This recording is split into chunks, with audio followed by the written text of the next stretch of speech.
자, 오늘 시작하겠습니다. 우리 소윤이 시완이 아주 환영합니다. 잘 왔어요.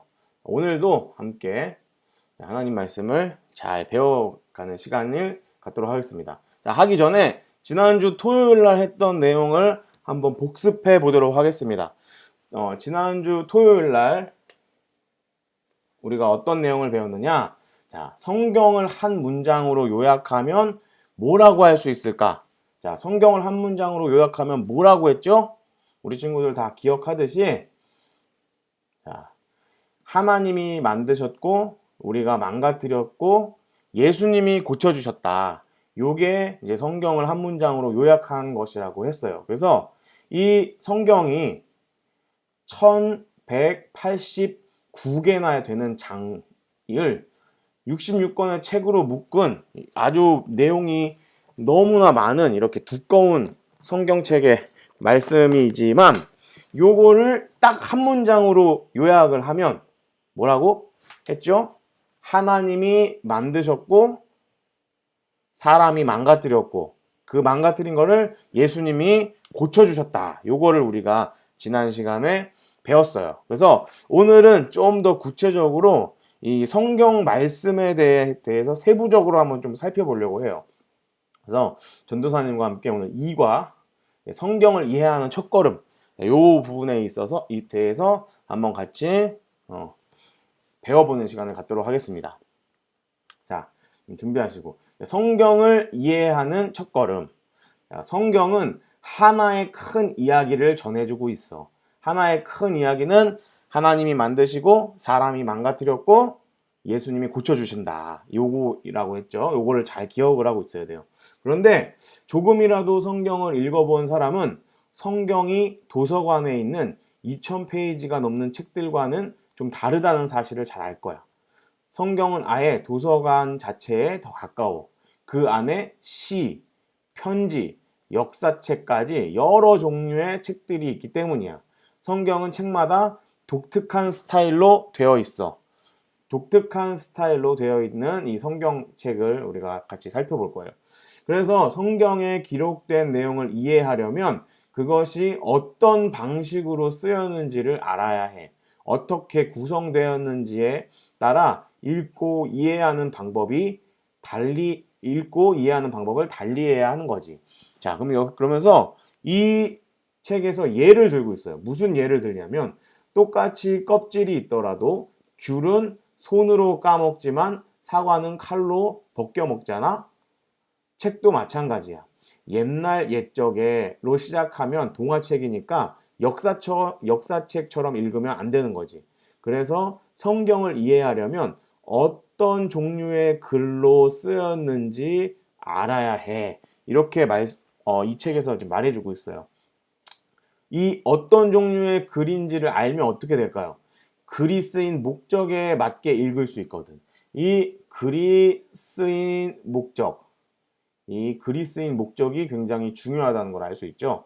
그래서 글의 종류나 스타일을 뭐라고 하냐면 어려운 말로 장르라고 해요. 장르. 자, 우리 친구들 장르라는 말 들어봤나요? 장르라는 말 어디에서 많이 쓰는 말이죠? 장르라는 말이 어디서 많이 쓰이는 말이죠? 자, 전도사님 아빠한테 잠깐 전화가 왔는데 우리 방송 중이기 때문에 거절하도록 하겠습니다. 자, 장르라는 말을 영화 혹은 드라마 혹은 영화 드라마 또 어디서 봤죠? 영화 드라마 그 다음에 또 어디? 그렇죠, 영화. 모르겠어요. 요즘엔 우리 친구들 요즘에 이것도 많이 보잖아요. 영화, 드라마, 그 다음에 컴퓨터로 보는, 그렇지, 노래도 있고 핸드폰으로 이렇게 슉슉슉 올려가면서 보는 거.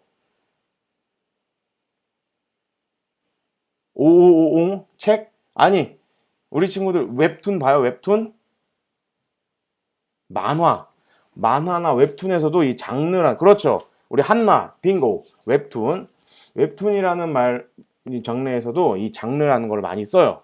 그러니까 이 성경에 있는 각 책들이 이 장르가 있다라는 거예요. 자, 그러면 한번 봅시다. 그런데 왜 하나님은 우리에게 한 가지 스타일로만 되어 있는 책을 주지 않으셨을까? 성경에 여러 장르가 포함된 이유는 뭐라고 여기 나와 있냐? 자, 이 중요한 내용. 우리의 이해를 돕기 위해서. 자, 우리의 이해를 돕기 위해서. 왜냐? 우리에게는 감정이 있어. 그래서 성경에 사람의 감정을 자극하는 시편의 시들이 쓰인 거지. 우리는 생각하는 사람이야. 그래서 자, 쭉 보면 로마서처럼 많은 생각이 들게 하는 편지도 있어. 그리고 우리는 선택할 수 있는 능력도 있어. 그래서 하나님은 성경에 순종하라는 명령을 적어 놓으셨지. 무엇보다도 우리는 이야기를 통해 더 쉽게 배울 수 있어. 그래서 성경에는 실제 있었던 이야기가 많이 나와. 자, 맞아요. 웹툰 가끔 봐요. 우리 야엘이 웹툰 가끔 본다고 했어요. 물론 이 모든 이야기는 죽음과 악에서 세상을 구하신 예수님에 관한 이야기. 자, 다시. 죽음과 악에서 세상을 구하신 예수님에 관한 이야기가 메인이에요. 전도사님이랑 지난 시간에 배운 것처럼. 그래서 연결되고 성경은 우리 삶에 일어나는 모든 문제를 말해주고 있어. 성경의 기본 장르는 다음과 같아. 그래서 이제 이 책에서 성경의 장르에 대해서 여러 가지를 말해주고 있어요. 뭐가 있느냐? 자, 역사서, 율법서, 시가서, 지혜서, 예언서, 사복음서와 사도행전, 그리고 묵시문학 이렇게가 나와요. 자, 그래서 한번 전도사님이랑 살펴보도록 하겠습니다. 자, 첫 번째로 성경책에서 역사에 대해서 이야기해주는 책들이 있어요. 진짜 실제 역사를 기록하고 있는 역사서들이 있어요. 그게 뭐 있는지 한번 살펴보도록 하겠습니다. 성경 이야기는 처음부터 끝까지 실제 있었던 일이에요. 자, 요거 아주 중요해요. 성경은 실제 있었던 일이에요. 특히 구약의 절반은 역사적인 사실입니다. 하나님이 사람들에게 어떤 일을 행하셨는지 자세히 기록하고 있어요. 하나님은 사람을 만드셨고 사랑하고 인도하고 용서해 주셔요. 그 내용들이 이 창세기에 있는 많은 이야기들에 나와 있어요.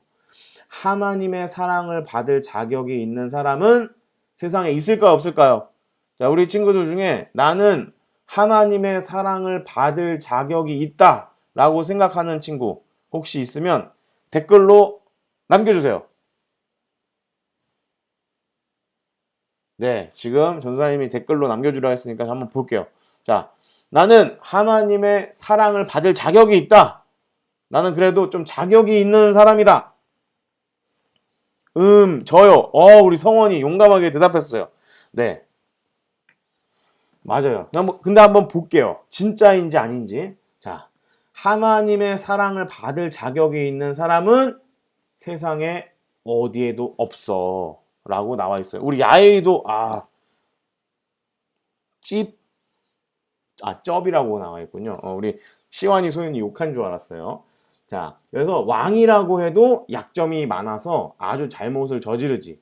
이 하나님이 가장 마음에 들어있던 왕이 있어요. 그 사람이 누구냐면 바로 두 글자로 다윗이라는 왕이에요. 근데 이 다윗 왕도 하나님이 보시기에 나쁜 행동들을 해요. 하나님이 보시기에 죄를 저지르기도 해요. 마찬가지예요.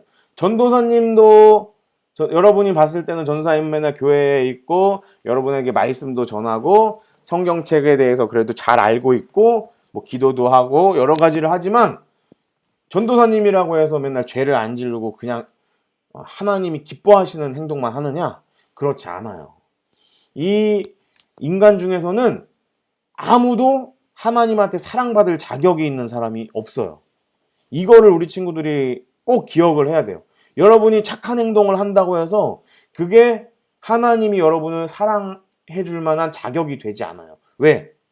그러다가도 우리는 언젠가는 하나님이 싫어하는 행동들을 하고 엄마 아빠한테 대들기도 하고 불순종하기도 하고 미워하는 마음이 생기기도 하고 여러 가지 실수와 나쁜 일들을 하기 때문에 우리는 하나님한테 사랑받을 자격이 없어요. 그렇기 때문에 이것은 어떤 것과 이어지느냐? 자, 이게 중요해요. 모든 이야기의 주인공이 하나님이라는 뜻이다. 자, 모든 이야기의 주인공이 누구라고요?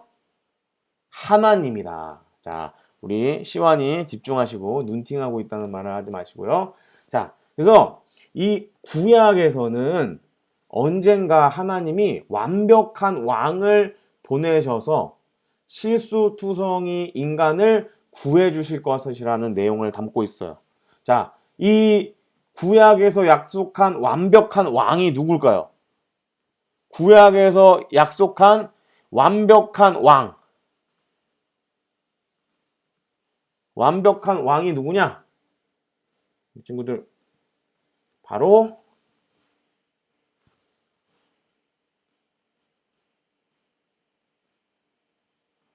누구죠?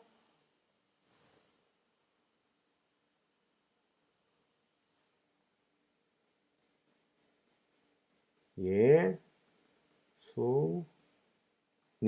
바로 그렇죠. 우리 예규 정답. 우리 소윤이, 시완이 정답. 예수님이에요. 그래서 이 예수님에 대해서 약속한 내용이 바로 이 구약 성경에 나오는 이야기의 핵심이에요. 자, 그리고 이 역사서에 뭐가 있느냐? 창세기, 출애굽기, 민수기, 여호수아, 사사기, 룻기, 사무엘상하, 열왕기상하, 역대상하, 에스라, 느헤미야, 에스더. 그리고 이 책에서는 요나도 역사서로 봤는데, 자, 요나도 역사적인 내용을 담고 있긴 하지만 이 요나는 전통적인 입장에서는 예언서라고 봐야 돼요. 왜냐? 요나라는 선지자가 니느웨라는 곳에서 하나님의 말씀을 전해주었던 내용이 이 요나에 많이 담겨 있기 때문에 전통적으로는 이 요나를 역사서로 보지 않고 예언서로, 선지서로 보는 것이 전통적인 입장이에요. 그래서 전사님 요거에 대해서는 조금 더 설명을 이렇게 일부러 해주는 거예요. 자, 그리고 다음으로 봅시다. 율법서. 율법서라는 이 말을 들으면 어떤 느낌이 나죠? 율법서. 율법서는 무슨 책을 율법서라고 할까요? 우리 친구들 한번 댓글 치지 말고 말로 한번 해보세요. 이게 우리 친구들이 이게 쓰는 시간이 조금 많이 걸리는 것 같아가지고 그냥 바로바로 할게요. 이 율법서라는 것은 일단은 무슨 글자가 눈에 띄죠? 바로 이 법이라는 글자가 눈에 띄어요. 이 법이 뭐냐? 이 법이라는 것은 우리가 신호등을 횡단보도에서 신호를 지켜야 하는 것, 이런 것들도 다 법이에요. 그래서 자, 여기 보세요. 하나님은 성경에 우리가 어떻게 살아야 하는가를 말씀하세요. 그래서 진정한 왕이신 하나님은 자신이 사랑한 것과 미워하는 것, 사람에게 유익한 것을 법으로 만들어 주셨어요. 그것을 이 세상에도 법이 있지만 이 하나님의 법을 특별히 뭐라고 부르느냐? 율법이라고 불러요. 그래서 어떤 사람도 이 율법을 완벽하게 지킬 수 있을까 없을까요? 없어요. 왜냐? 우리는 모두 죄가 있었기 때문에. 이 죄를 범한 인생은, 죄인은 절대로 하나님의 율법을 다 지킬 수가 없어요. 그래서 무엇이 필요하느냐? 용서가 필요해요. 용서가 필요해요. 그래서 이 율법서에 보면 용서받는 방법도 나와 있어요. 이 율법서에 쓰인 용서받는 방법이 뭐였을까요? 바로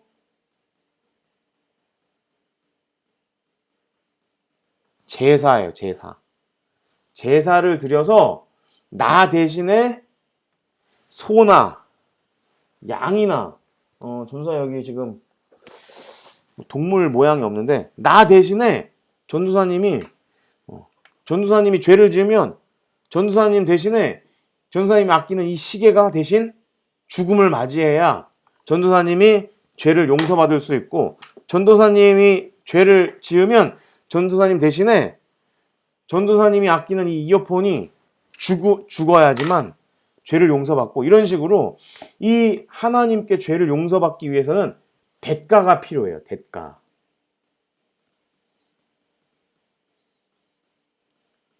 이 대가가 필요한데 이 대가가 뭐였을까요? 바로 생명이었어요. 피였어요. 피. 물론 가난한 사람들을 위해서 곡식으로도 이 대가를 치를 수 있었지만 이 대가가 필요했어요. 자, 그래서 이 제사를 드려야 되는데 옛날의 제사는 효과가 아주 잠깐이었어요. 왜냐? 아무리 소나 양이나 염소나 아니면 전사님이 아끼는 이 이어폰이나 사람보다 귀해요? 귀하지 않아요. 사람보다 귀하지 않기 때문에 이 다른 것의 대가는 아주 미미한 효과밖에 없었어요. 그래서 하나님께서는 우리의 죄의 대가를 치러주시기 위해서 그것을 완벽하게 지킬 수 있는 예수님을 우리의 희생제물로 보내주셨어요. 그래서 예수님이 우리를 대신해서 죽으심으로 예수님이 피를 흘려주시고 대가를 치러주셔서 이 예수님이 우리보다 대가가 높을까요? 낮을까요? 예수님의 가치가 우리보다 높을까요? 낮을까요? 높죠. 이 예수님이 대가가 높기 때문에 이 대가 낮은 우리들의 모든 것을 예수님이 대신 치러주신 거예요. 그리고 그 예수님이 치러주신 죄값을 예수님이 우리에게 전가해 주셨어요. 전가가 뭐냐면 주셨다는 거예요. 예수님이 우리에게 이 예수님이 십자가에 달려서 돌아가셔서 치러주신 이 대가를 우리에게 조건 없이 그냥 주셨어요. 어떤 사람에게 근데 이게 적용되느냐? 예수님을 믿는 사람. 우리 변지우 어린이가 아주 잘 말해줬는데 예수님을 믿은 사람에게 아무런 대가 없이 예수님께서 흘려주신 죄의 그 희생의 대가를 예수님을 믿는 사람들에게 전해주세요. 그러니까 우리가 그래서 예수님을 믿고 구원받을 수 있는 거예요. 자, 그리고 나서 또 성경에 어떤 부분들이 있느냐? 시가서라는 것이 있어요. 시가서. 우리 친구들 시 좋아해요? 우리 친구들 시 학교에서 배우나요? 동시 이런 거 배우나요? 네, 동시 이런 거 배우겠죠? 네, 시는 어떤 거냐면 운율이 있는 소리라기보다는 개념이 담긴 운율로 봐야 돼요. 자, 그래서 전도사님이 한번 볼게요. 자, 전도사님이 한번 이 핸드폰을 통해서 우리 친구들에게 한번 실제로 시편을 한번 보여줄게요. 자, 실제 시편입니다. 실제 시편. 자, 시편 우리가 요즘 23편 외우고 있죠?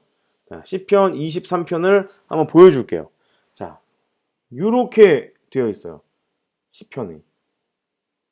이거 알아볼 수 있겠어요?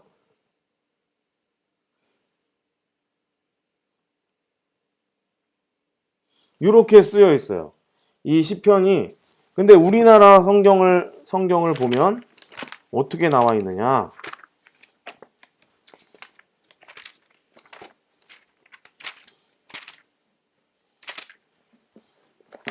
우리나라 성경을 보면 이렇게 나와 있어요. 이렇게 나와 있어요. 그러니까 이게 시편을 읽을 때 우리가 헷갈리고 혼란스러운 이유가 중에 하나가 뭐냐면 히브리어의 시편에는 우리나라 시편에도 운율이라는 게 있기 때문에 맞아, 글씨가 거꾸로 되어 있죠. 아주 좋은 관찰력이 좋아요. 자, 그렇기 때문에 이 운율이 담겨 있는데 이게 우리나라 말로 번역이 되면서 이 운율들이 깨져서 사실은 이해하는데 조금 어려움이 있다는 거, 이런 것들을 좀 알면 성경을 읽을 때 도움이 돼요. 그래서 이 개념들이 하나로 합쳐져서 아름다운 진리를 밝혀준다라는 거예요. 그래서 여기 이 책에 예가 적혀 있어요. 예를 들어 시편 9편 9절 앞부분에서 여호와는 압제를 당하는 자의 요새라고 나오고, 뒷부분에는 이거를 받아서 하나님이 환난 때의 요새라고 나와요. 지금 보면 우리나라에도 그래도 운율을 그래도 나름대로 살린 부분인데, 요새 이런 거예요. 우리 친구들 혹시 힙합 좋아하나요? 전사님도 힙합을 좀 좋아하는데, 힙합에 보면 이제 라임이라는 게 있어요. 라임. 그래서 뭐 이렇게 같은 소리가 나도록 반복을 한다든지 뭐 이런 식으로 뭐 이렇게 해갖고 사람들이 기억하기 쉽게 이렇게 말장난하고 이런 것들이 있는데, 그런 것처럼 성경도 이 요새 이런 식으로 반복하면서 이렇게 말장난 같은 거를 잘해요. 하나님은 말장난을 잘해요. 그래서 하나님은 약간 아재 개그를 아주 잘하시는 분이에요. 우리 친구들은 아주 싫어하죠. 전사님이 우리 친구들 오기 전에 약간 여기 최지우 오니까 태초마을 최지우 피카츄 데리고 왔니, 이런 식으로 말장난을 했잖아요. 그랬더니 우리 예규가 아주 고급 유머라고 전사님을 놀렸는데, 맞아요. 이 성경책에도 이런 고급 유머들이 있어요. 옛날 사람들도 이 말장난하는 거, 아재 개그를 아주 좋아했어요. 그래서 이 성경책을 라임은 먹는 거 아닌가요? 네, 그 과일 라임 말고 라임이라고 해서 RHYME라는 자, 우리 변지우 어린이가 성경도 힙합인가요? 아니요, 성경이 힙합이라는 뜻이 아니라 이 운율과 라임과 이런 것들이 있다라는 거, 그런 거를 전사님이 말해준 거예요. 그래서 다시 이어서 보겠습니다. 성경 저자들은 이런 시로 하나님께 감정을 표현했다. 그래서 성경에 보면 슬픈 노래도 있고 행복한 노래도 있고 여러 가지 인간의 감정들에 대한 시들도 나와 있어요. 그러니까 이런 것들을 보면 우리가 시편을 읽으면서 은혜를 받을 수 있어요. 아, 다윗이 힘들 때 쓴 시편을 읽으면 내가 만일에 힘든 상황에서 이 다윗이 쓴 힘든 이야기를 읽으면, 아, 나도 이렇게 힘든데 다윗도 이렇게 힘들었구나. 사람은 다 똑같구나. 이런 마음이 들고, 다윗이 옛날에 사울이라는 왕한테 괴롭힘을 당했어요. 소위 지금 말하면 약간 왕따를 당했어요.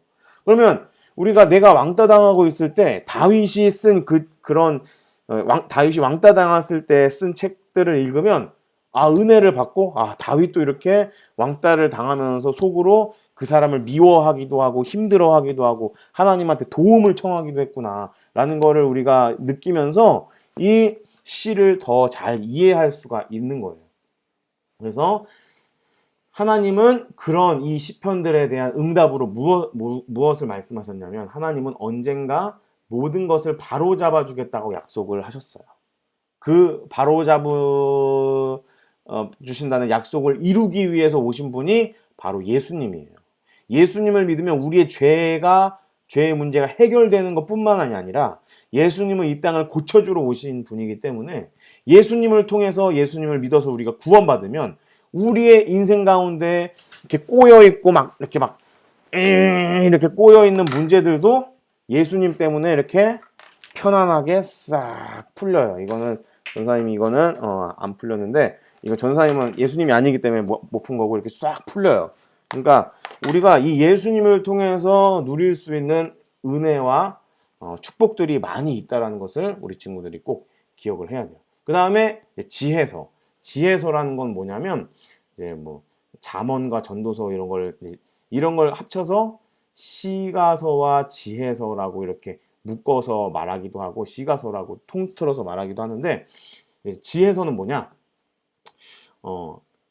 고통스럽고 복잡한 세상 속에서 하나님 앞에 올바르고 지혜롭게 사는 법을 가르쳐준다. 누구 앞에서?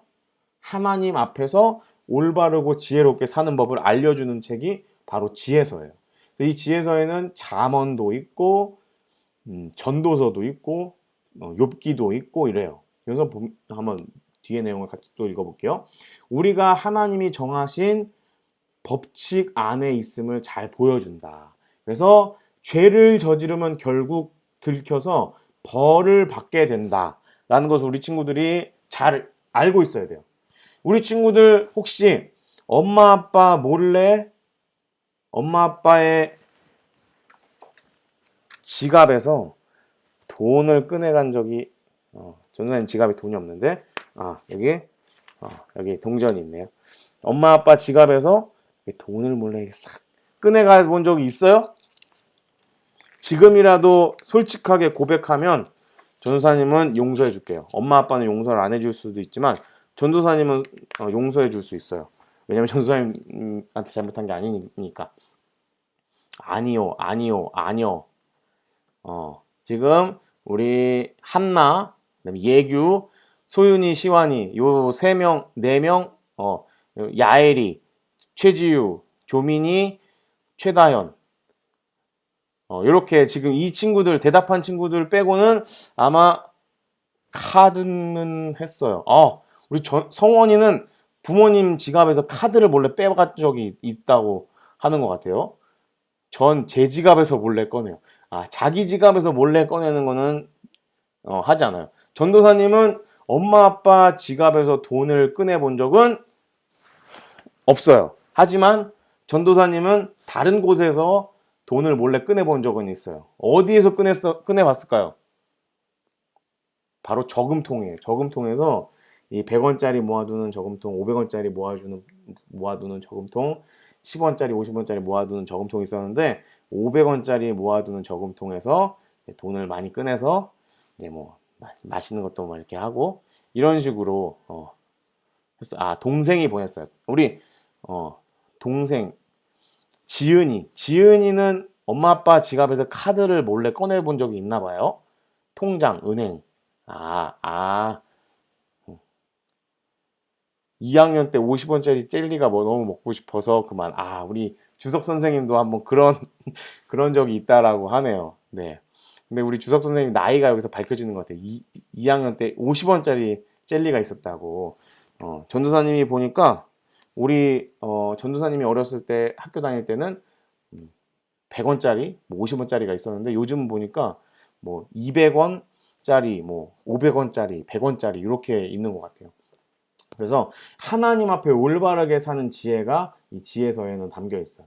그래서 이런 책의 결론이 뭐냐? 하나님을 믿는 데에서 나온다. 뭐가? 지혜가. 지혜라는 것은 하나님을 믿는 데에서 나온다는 것을 우리에게 알려줘요. 그리고 누구도 하나님을 완벽하게 믿을 수는 없어. 그래서 하나님은 가장 지혜로운 사람을 보내주셨어야만 해. 그러면 이 하나님이 보내주시는 가장 지혜로운 사람이 누굴까요? 바로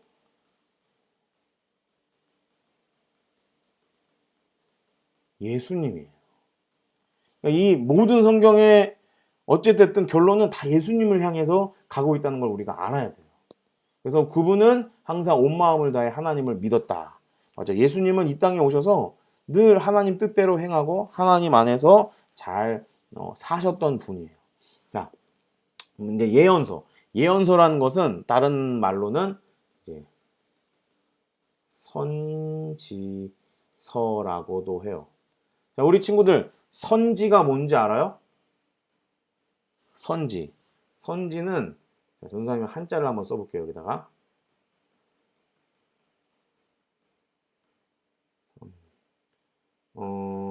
지가 어떻게 쓰더라? 여기는 이건데 이거다.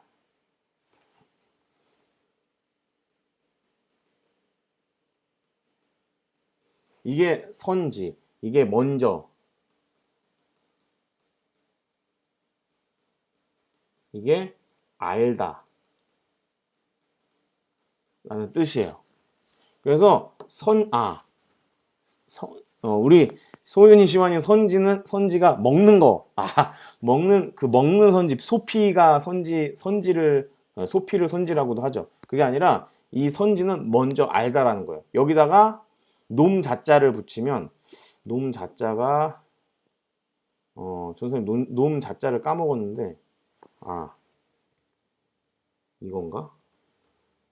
아니에요. 이거다. 네, 선지 이거는 놈 자. 그러니까 이건 사람을 말해요. 선지자라는 게 뭐죠? 놈자를 전사님 까먹었어요. 그럼 요거는 에잇 이렇게 지우고 물음표로 하겠습니다. 놈자. 선지자라는 것은 엘리야도 선지자고, 그리고 모세도 선지자고, 그리고 요나, 예레미야, 이사야 이런 분들이 다 선지자예요. 선지자는 먼저 아는 거예요. 뭘 먼저 알았을까요? 바로 하나님의 뜻을 먼저 알았던 사람들이에요. 하나님의 뜻을 먼저 알았던 사람들을 선지자라고 해요. 그래서 이 선지자는 하나님의 뜻을 먼저 이 사람들이 받아서 알고 그거를 백성들에게 말하는 사람들이 바로 선지자인 거예요. 한번 이 이야기를 여기 있는 책을 더 이어서 읽어볼게요. 예언서는 하나님이 죄인들에게 메시지를 전달하려고 보낸, 여기 나오죠, 선지자들의 설교로 되어 있어. 하나님이 미래에 하실 일을 기록하기도 했지. 하나님이 미래에 하실 일, 이런 것을 예언이라고 해. 때로 선지자들은 사람들에게 지금 바로 필요한 말씀을 전했어 라고 나와요. 자, 그럼 여기 이어서 볼게요. 선지자는 하나님이 여전히 당신들을 사랑하고 있다, 사람들을 사랑하고 있다라는 그런 사실을 사람들에게 알려서 사람들을 격려했어. 그런가 하면 빨리 죄를 버리고 하나님께 돌아오지 않으면 큰일 난다고 경고하기도 했어. 격려하기도 하고 경고하기도 하고. 사람들은 이 경고를 무시하면 실제로 어려운 일이 일어났고, 죄가 있는 인간은 하나님께 완벽히 순종할 수 없었기 때문에 하나님은 나중에 사람을 대신해서 그렇게 할 수 있는 완벽한 분을 보내주셨지라고 이렇게 나와 있어요. 우리 친구들이 자꾸 이 놈자 파문이 일어나는 것 같은데, 전사님 대충 이거는 기억이 나는데 여기에 이게 있는지 없는지가 헷갈려요. 아무튼 놈 자자는 전사님 이따가 질의응답 시간에 인터넷을 찾아서 알려주도록 하겠습니다. 우리 친구들 이제 그만 웃고 바로 이제 공부를 다시 진행할게요. 자, 여기까지 하면 이제 이 예언서가 끝나면 여기가 바로 구약의 끝이에요. 구약의 끝. 구약의 가장 마지막 책이 뭐냐? 말라기예요. 말라기는 4장짜리로 아주 짧은 책인데, 이 말라기 선지자의 메시지를 마지막으로 하나님이 400년 동안 침묵하세요. 더 이상 선지자를 통해서 하나님의 뜻을 알려주지 않아요. 아이고, 미안해요. 전사님이 컴퓨터를 쳤어요. 하나님의 뜻을 더 이상 알려주지 않아요. 400년 동안. 그리고 400년 뒤에 누가 왔느냐? 바로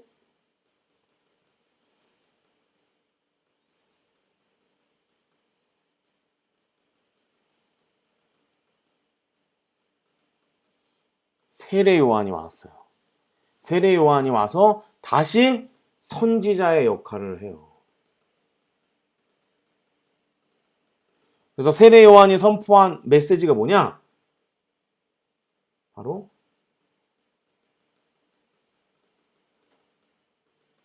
예수님이 곧 오신다라는 것을 이 세례 요한이 말해주고 있어요.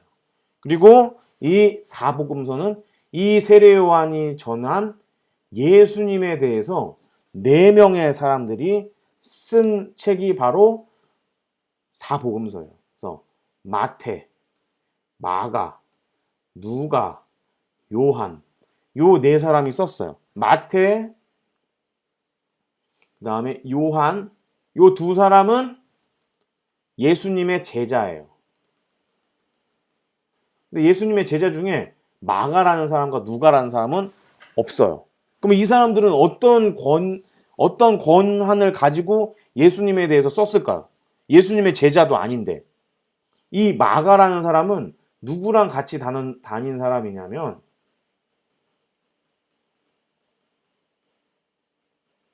베드로랑 같이 다닌 사람이에요. 베드로가 로마에서 복음을 전할 때 이 베드로가 전해주는 예수님의 이야기를 듣고 정리한 사람이 마가라고 알고 있으면 돼요. 그러면 이 누가라는 사람은 누구냐?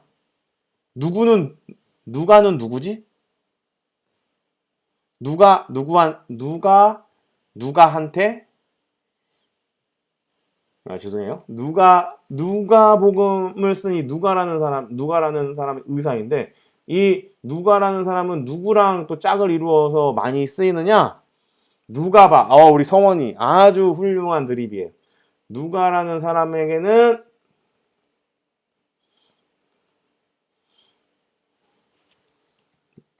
누가라는 사람 뒤엔 누가 있느냐? 죄송.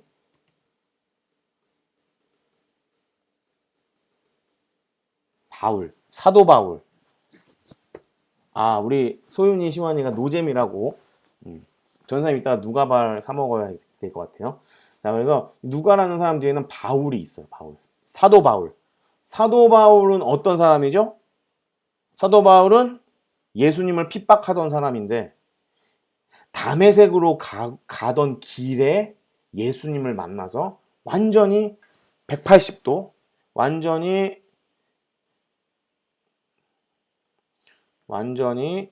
180도 180도 이렇게 변해가지고 예수님 편에 서게 되는 사람이 바로 이 사도 바울이에요. 그러니까 이 사도 바울이 누가의 뒤에 있다라는 것을 우리 친구들이 알면 돼요. 그럼 한번 이 사복음서와 사도행전에 대한 이야기를 한번 보도록 할게요. 그래서 복음서는 네 편이 예수 그리스도의 삶과 죽음, 부활에 대해서 기록해 놓고 있어. 여기 잘 안 보이니까 좀 지울게요. 자, 예수님의 삶과 죽음과 부활에 대해서 기록해 놓고 있어. 사복음서를 보면 그렇게 현장에 있었던 사람들의 생생한 목격담도 들어있고 예수님이 어떤 본보기를 보여주셨는지 어떤 명령을 내리셨는지도 알 수 있어요. 하지만 복음서에서 듣는 진짜 좋은 소식, 이게 좋은 소식이 바로 복음이에요. 복음이라는 것이 바로 좋은 소식이라는 뜻이에요. 예수 그리스도가 우리를 대신해 죽으시려고 이 땅에 오셨다라는 것이 바로 복음이에요. 예수님은 하나님의 백성이 오랫동안 기다려온 분이에요. 우리가 아까 살펴봤죠? 선지서에서 말하는 것도 예수님, 지혜서에서 말하는 것도 예수님, 시가서에서 말하는 것도 예수님, 율법서에서 말하는 것도 예수님, 역사서에서 말하는 것도 예수님. 이 다 모든 성경이 예수님에게 초점을 맞추고 있어요. 예수님을 오랫동안 기다려왔다는 뜻이에요. 그래서 예수님은 우리가 살 수 없는 삶을 사시고 그리고 우리가 당해야 할 죽임을 당하시고 사복음서 바로 다음에 나오는 사도행전에서는 이 예수님의 이야기가 계속 나와요. 그래서 사도행전은 뭐에 대해서 중심적으로 말하고 있느냐? 복음이 어떻게 세상에 퍼졌는지를 알려주는 책이 바로 이 사도행전이에요. 예수님이 돌아가시고 하늘로 올라간 이후에 이 땅에 예수님은 이제 더 이상 안 계신데 오늘날 2020년, 약 2020년보다 조금 더인데 2020년의 시간이 흐른 지금도 예수님 믿는 사람들이 여전히 있잖아요. 교회들이 여전히 있잖아요. 이게 어떻게 이 복음이 예수님에 대한 소식이 이 세상에 어떻게 퍼졌는지를 알려주는 책이 바로 이 사도행전이에요. 그리고 나서 이제 신약의 다른 부분은 서신서예요. 서신서가 뭐냐면 서신은 좀 쉬운 말로 하면 편지예요. 편지. 누가 쓴 편지일까요? 바로 아까 나왔던 이 사람. 바울이 쓴 편지도 있고 또 바울 말고 플러스 다른 사람들이 몇 명 썼어요. 야고보도 쓰고 요한도 쓰고 베드로도 쓰고 그다음에 히브리서는 누가 썼는지 확실하지는 않고 그리고 또 유다도 있고 뭐 여러 가지로 이렇게 다른 사람들도 편지를 썼어요. 그 편지에 대한 내용이 바로 이 서신서예요. 그래서 신약의 편지들, 서신서는 예수님의 삶과 죽음이 그리고 부활이 왜 중요한지를 더 자세하게 설명해 주고 있어요. 그래서 하나님이 예수님을 통해 어떤 일을 하셨는지 궁금하니 그럼 편지들을 읽어봐. 이 편지들이 뭐가 있는지 여기 쫙 정리가 되어 있어요. 로마서, 고린도 전후서, 갈라디아서, 에베소서, 빌립보, 골로새, 데살로니가 전후서, 디모데 전후서, 디도서, 빌레몬서, 히브리서, 야고보서, 베드로 전후서, 요한 1, 2, 3서, 유다서 이렇게 있는데 전도사님이 요거에 대해서 조금 간단하게 설명해 줄게요. 자, 로마, 고린도, 갈라디아, 에베소, 빌립보, 골로새, 데살로니가 요거는 어떤 이름일까요? 바로 지역 이름이에요. 지명. 그러니까 로마서는 뭐냐면 로마에 있는 교회에 쓴 편지가 로마서예요. 고린도 전후서는 뭐냐면 고린도라는 곳에 있는 교회들에게 쓴 편지가 바로 고린도 전후서예요. 갈라디아서는 갈라디아에 있는 교회에 쓴 편지가 갈라디아서이고 에베소, 빌립보, 골로새, 데살로니가 전후서도 이 지역에 있는 교회들에게 쓴 책이에요. 그러면 여기 나오는 디모데, 디도, 빌레몬 이건 무슨 이름일까? 이거는 사람 이름이에요. 사람 이름을 어려운 말로 인명이라고 해요.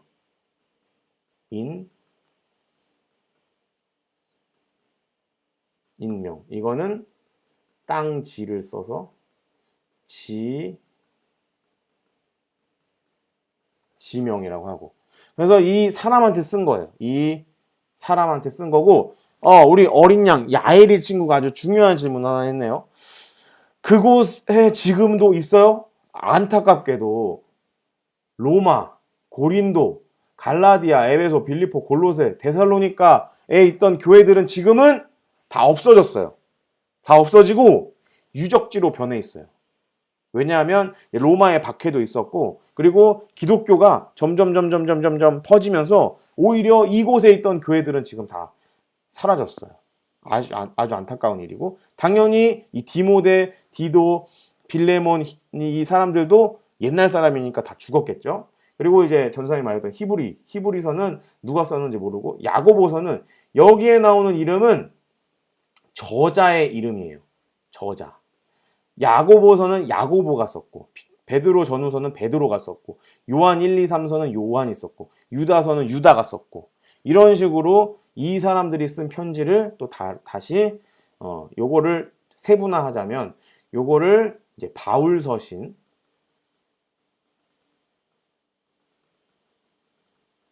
요거를 공동 서신이라고